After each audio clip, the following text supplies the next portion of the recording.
A quick pumper. Yo, real quick, little quick joint, nothing major for him. All right. Next up, this one is an interesting one, man. Like this is, I'm gonna see what y'all think. Young man got upset that his grandmother was looking for him. He said he was all right. He decided now. Now, I need to make sure this is not a troll. He said, I need to make sure this is not a troll. Oh no, this is real. He really was missing in North Carolina. Yeah. Listen, it's like Dr. Umar said, this generation of kids, like, they're lost. Oh no, it wasn't Columbus. Is this Columbus, Georgia? He was really missing. Like his grandma did not know. And clearly he a bad kid and be into some trouble. Yeah, he was really missing, yeah.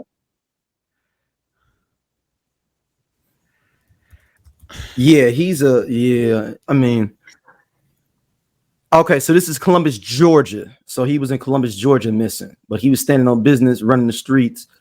A part of me thinks this is hilarious, but it's not. It's not. It's funny that we have evolved so much as society that somebody has the audacity to get them their mics out, have they boy cue up the beat, and diss their grandma that was concerned about them. Now, I don't know the inner workings of their relationship. You know, it could be something that his grandma is, you know, a horrible parent or grandmother. But let's just say she's not, and it's not extraneous. The idea.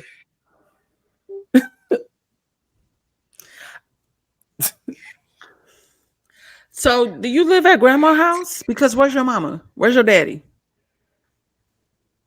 That part. And I'm saying, in fact, grandma took you in. I'm assuming you're there because it could be a court order, maybe a parent died, somebody's in jail, and you're at your grandmother's house and you mad because she care about you. And like you said, we don't know the inner workings, but for you to be like, oh, I was just in the streets doing whatever, like you clearly you're on the fast track. Oh, stop the press. Hold on. A family member spoke out and give us some more context. All right, I'm gonna read this before, but I want to get your full statement after I read this, and we getting it both together. For those of you asking the question, this is my nephew. He has been living with his grandmother, my mother, who has had custody of him for most of his life. His mother is not present, but his father does provide some financial assistance. My mother has been taking primary care of him and his 3 siblings doing the best she can on a fixed income since their grandfather passed in 2012. These kids have been raised to be respectful and a much better life than they could have had if my mom had not been giving them custody. My mother suffered a stroke in August of 2022, and although this young man has always been a challenge, he has really lost his mind since her stroke. He ran away after Easter because he wanted to be grown and have young girls sleeping over, and my mom was not having it. My mom is concerned for his safety because he is aligning himself with the wrong people and activities, but is more concerned about getting internet clout by disrespecting grandma. These kids are just out of order. It doesn't matter how well they are raised. They want to be grown and do what they want to do. I never thought I'd be on the internet having one of these conversations, but here we are.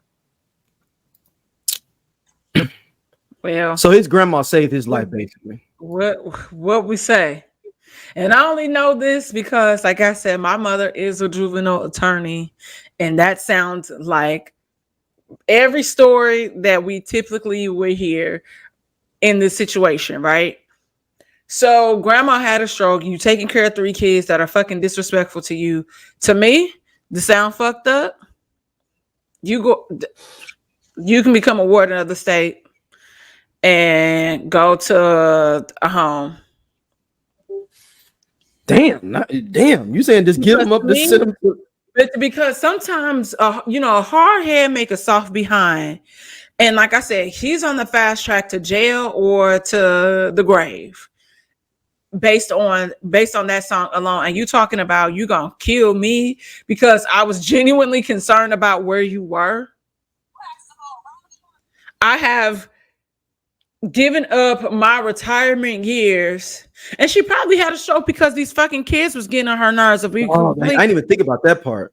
yeah, this level of stress. Or I'm gonna say this, or he need to go with his fucking daddy. Send his ass to his daddy house.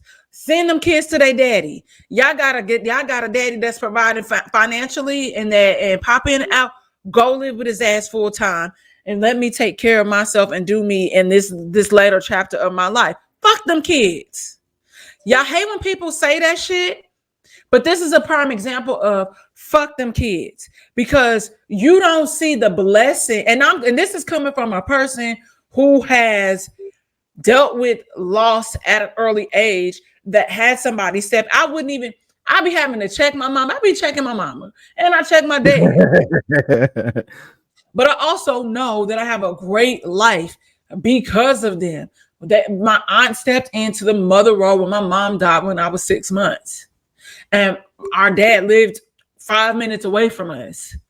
We had family, like my paternal side really was, hands-on and there for us. On top of, like church and our puppet ministry, but it's just but also understanding that like we are a product of somebody really looking out for us because it could have been really bad. Yeah, this is something I don't know if I sent this to you. Reminds me of this how like parenting is, and this is interesting. You said that, and I'm gonna play this to everybody. Around the corner. How the fuck did you end up over here? Because they was coming to get his friend. What did I tell you about being a fucking follower? You don't got nothing on your record. And you with your fucking dumbass cousins. Yeah, I call them dumb. Dumb as fuck. If it wasn't for my client calling me, Whitney, where my ear pod at, I would have trusted that you was over Keisha's house. You better hope they let you go with me, because this is what the fuck I was telling you. Dumbasses who don't got nothing to fucking live for. They ain't on your path, Twan. They ain't got a mom like me, nigga. Something said, don't take them clothes off. See about your motherfucking son. Hey. With who? He with my child. It don't matter. My child don't got shit to live for right now, you dumbass. His mom don't got no control over him. Sorry. You don't stand. Listen, I'm sorry. They'll take you. And when they don't give a fuck, they doing their job. You a young black man. I don't give a fuck how it sounds. I'm gonna stand up for my trail too. I don't know what happened, but God got me here. Mm-hmm. You ain't never been in trouble, son. This is everything mommy be telling you about.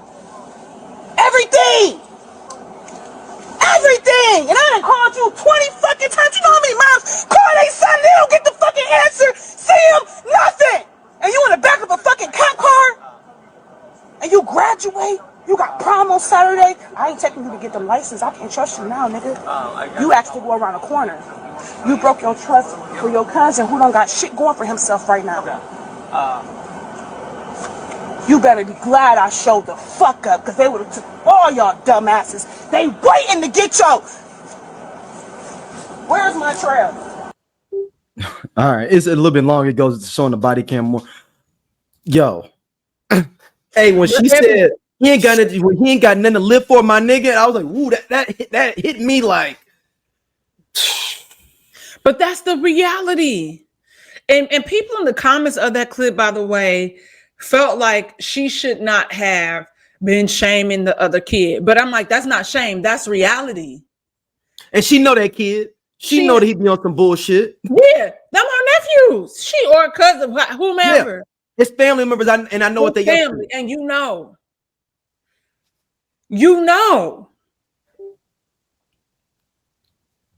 And no matter how, like she said, you being a follower, you doing dumb shit. I taught you better than that. I taught you better to make, to make those types of decisions. And like she said, because what they were saying, it was like, oh, was when they're supposed to be like throwing something. Yeah. And so then the cop ends up asking him, and you can't. Yeah, you throw something out the window. Yeah, like you had a gun clip in the trunk. It's a longer story, y'all, but we don't want to play the whole clip. But basically, they thought somebody threw a gun out the window as they was trying to come up on them. And he was like, well, why is all these clips in the trunk? Yeah. And he was like, I don't even know. He's like, but whose car is it? Well, it's my mom's. Oh, so it's your mom's clip. He's like, well, no, I mean, I use it. It's under her name, but I drive it. And he was just like, dude, like, don't play me for no fool up in Right. here. And you don't even have an expert. You don't know what somebody got in their car. I mean, bringing into your car. Right. But that was the dude. That was the little boy that you somebody ain't got nothing to live for. That Mm-hmm. was. So it was kind of a juxtaposition of it of like, oh, she wasn't lying. This dude do be on something. He throwing a Be gun out on the that window. bullshit. Got And clips like in the he trunk. said, in that clip, if you throw a gun and it lands in the wrong hands and something happens to somebody, we gonna trace it back to you. So we gonna find out, Mm-hmm. and we gonna come for you.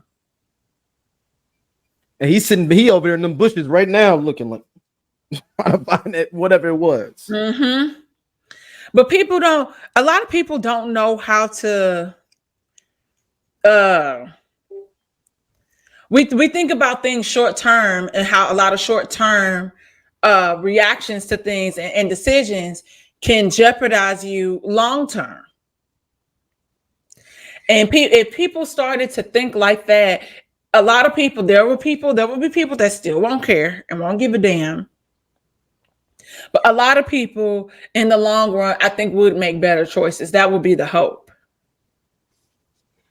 Especially when it comes to kids and people that look like us.